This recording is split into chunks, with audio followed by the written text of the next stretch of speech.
he put his items on the conveyor belt, and then he reached into his pockets and he began to count some coins to pay. And in that moment, as he was counting his coins, he made eye contact with the store manager. The store manager felt as if someone had taken a bucket of ice cold water and threw it into his face, because he recognized who that man was.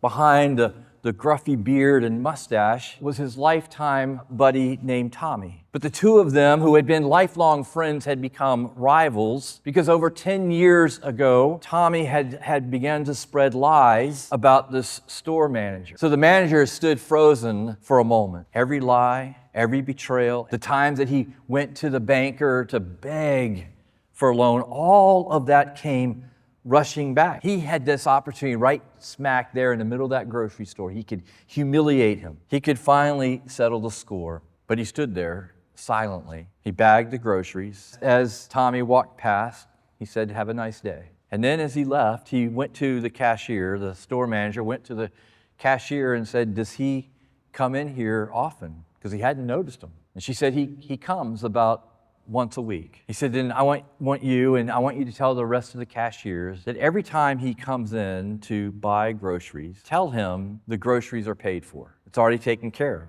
But don't tell him who's taking care of the groceries. Just tell him it's taken care of." So week after week, the man would come into the store. He would shuffle down the rows, and he would come in and he would begin to take out his coins and begin to count his coins, and the cashier would say, "Don't worry about it. It's already taken care of." Slowly, this man who was slumped down in shame and guilt and embarrassment began to stand a little taller. And one day, he was overwhelmed by the gratitude. It just kind of finally hit him. And he stopped. He said, "Who would do something like this for me, especially after everything I've done?" He never knew. He never found out it was the manager who was footing the bill. He never found out it was his friend. They had recognized each other at that register on that night, but the manager chose never to make it about himself.